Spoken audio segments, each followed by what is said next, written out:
You've heard about the Rolls-Royce Spectre. Well, what about the BMW i7 M70?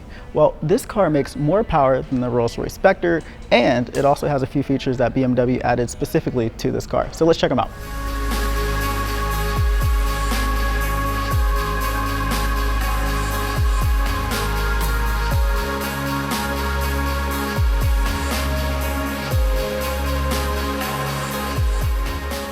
So what does the $168,000 starting price get you? Along with the 291 miles of range, the dual motors produce 650 horsepower and 749 pound-feet of torque.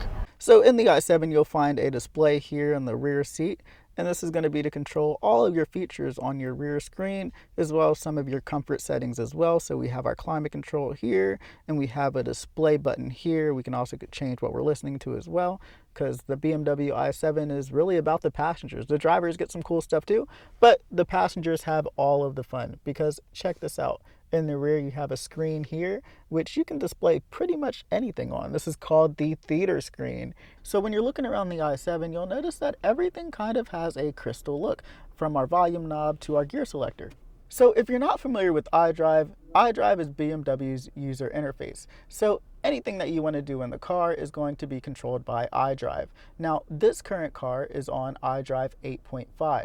We have access to things like weather, you can see your forecast, and you can plan for your day if you have a day to plan for.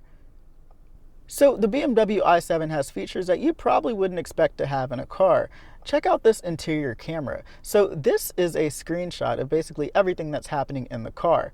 You have photo and video. So if you have passengers in the back and they're doing something goofy, or you have kids, then you can click video and record a video of them doing whatever they do. Now, each air vent on the car has a little electronic screen. Now, this screen here allows me to open and close the air vent. Now my air vent is fully open, and I have a fully closed air vent.